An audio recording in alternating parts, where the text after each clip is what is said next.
All right, jabronis. I want to make this one about my method for getting sustainable growth in a business and maintaining that growth. So I believe in two things that I think a lot of the other guys on YouTube won't tell you to do. I believe in number one, find high volume customers who are going to be buying lots of plumbing, right? The people that buy lots of plumbing, they need that plumbing to be good. They need quality plumbing. And they know what it costs. You know what I mean? These aren't the people that are going to pay $5,000 for fixing a leak in the yard. You know what I mean? They're going to pay $1,800, $2,200, and you're going to get it done in 4 hours, and that's still good money, you know?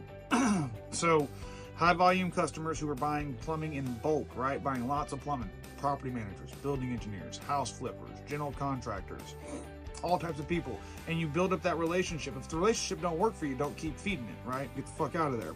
But I've done it in residential with a company that owned over 300 rental properties in Fort Worth, and we had a very sustainable relationship where we both made it was beneficial for everybody. I was generating hundreds of thousands of dollars in revenue a year off them. Another one I had that was like kind of a residentially one. It was daycares, right? It's Phoenix Daycares or Crayon Center, Barefoot Lodge. It was Phoenix Academies, Cadence Academies. It was all under one corporate brand, but it was like fucking 100 fucking daycares, right? And those daycares, they'd call me out for P-trap dripping under a sink, you know, but I had it negotiated where it was a 2-hour minimum with the trip charge. It was about $350, $400 for me to show up every time, minimum. And a lot of times it was dumb easy shit. Sometimes they'd really get their money's worth out of that $300-$400, you know? There was times where they really fucking got some bang for their buck. But it was super sustainable for both parties, right? Like I was doing really well, my company was doing really well. It was our most profitable company was the daycares. That was at my last company, Mink, where I was dealing with big time shit. Our most like profit per hour was fucking Cadence Academy. That fucking daycare was our, you know, but even now at my company, I deal with, you know, medical build out, which is like, it's construction work, it's remodel kind of, but it's high volume. They do a ton of it. I deal with property managers, Class A properties, big properties where I deal with infrastructure plumbing. So tenants come in, there's problems that happen. We don't know is it the tenant, is it the property? They need a sharp plumber. They know that ain't cheap. And I'm showing you a lot of the type of work that I've generated off that on my channel here. So that to me is number one. Find customers who deal in volume. You can find that in industrial, public, private, facility, residential, every type of plumbing. There are people buying it in bulk, okay? Every type. So that to me is number one, because that way one customer turns into months of work, right? And it's like, hey, I got 5 customers and I can hire 5 guys off 5 customers and I spend 0 in marketing. Number two is, this is a big one for me.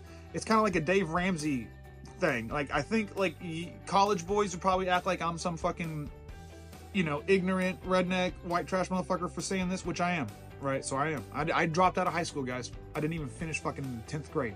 I didn't finish half my freshman shit. Okay? That's how fucking, we're talking dense, boys. But I don't believe in cash flow and shit. And I'm not a pussy, right? Like, I'm not afraid to cash flow, but it doesn't make sense to me to cash flow, because it's like I'm getting expenses for unrealized gains is the way I see it, right? Like, I think, like, you know, Jared Williams, who I was really listening to before I started, that was like the whole path I was gonna go. I was gonna be Dallas's Jared Williams, and thank fucking God I fucking changed, right? But I was gonna cash flow everything. And once I got started, I was like, well, I need a little bit of money to get going, obviously. So I had some cash to get going. I bought a truck cash. I paid for everything cash. Started doing some work, and I was making plans. And then it just seemed so up and down at first when I'm just trying to do like residential calls and shit. And I didn't want to get back into I wanted to do like Jared Williams said, just like advertise. You can basically buy growth, just pay your guys well, and it's just a sustainable system. I'll be able to go home and not have to work. Because guys, I had been on call for over 10 years. Over 10 years on call dealing with commercial bullshit, right? Like, hey, the American Airlines arena with the Mavericks games going on, it's flooding out with sewage at fucking 10 o'clock at night. You know what I mean? Or like 8 o'clock at night and there's a game going on. Shit like that. Like, you know, massive issues that can't be put off, where it's like huge infrastructure problems that like I have to deal with and there's no break. So I was like, shit, I want to go residential, where like, even if like some lady calls and like, our toilet won't flush, like, okay, we'll use the other one. Fucking I'll be there in the morning. I was like, that's why I wanted to do it. I wanted to get this stress off me.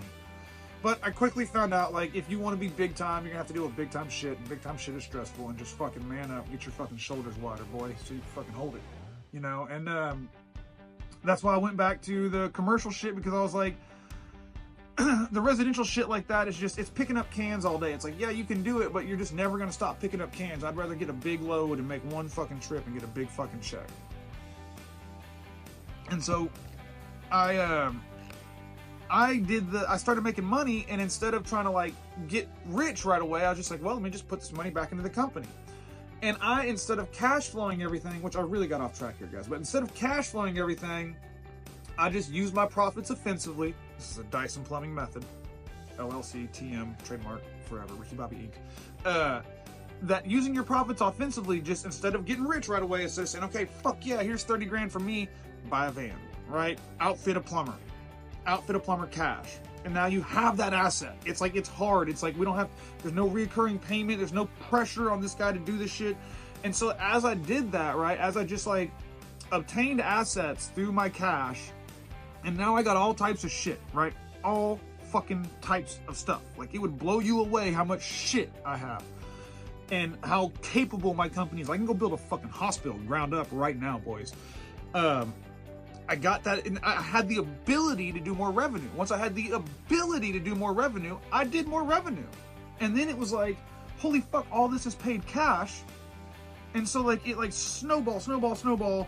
And like, I'm rich. Like, I have so much fucking money. There's so much coming in. And so it's like, it's all spoken for. It's all spoken for, because all these little investments increased efficiency. I priced jobs a certain way where like, hey, it was taking 3 weeks. Now those jobs are taking 3 weeks. I've got down to like 8 days, like 9 days. You know what I mean? Like, we're cutting them down to like less than, cutting more than a third off of the time. And once I get this shot, my efficiency is going to go up even higher. And so, by actually obtaining the assets, like, it feels to me like it's real. Like, no one, like, I don't have to worry about the bank coming and taking it away. It's mine. It's all fucking mine. Like, you can't take it from me. It was real. It's not, hope everything works out. It's not based off unrealized gains. It's based off realized gains. So that to me are the tips to sustainability. But then there is another, when it comes to like the real growth, another big tip I would say is, do you need the plumber first or the work first when it comes to hiring? You really kind of need the plumber first, right? Because I don't care how much work you have. If you only have 2 plumbers, the books are only going to show 2 plumbers worth of works. You're never going to see 3 plumbers worth of work without 3 plumbers, right? So you do have to take some risks and make moves like before you're necessarily ready to a degree, but that's why you want to have a bunch of cash to fucking, so like to me, like hiring guys, it's like, hey, whenever I started getting a lot of money in my account and guys were working overtime, I was like, I can easily hire right now. I can easily hire, because like I can get that payroll, and I'm just like looking at it like can I just afford it flat out? And I could, and it always just turned into the pie getting this big, and then this big, and then this big. And so like my little fucking slice of the pie, which was a nice slice of pie, has turned into this fucking giant Guinness Book of World Records fucking slice now, right? So that's how I did it.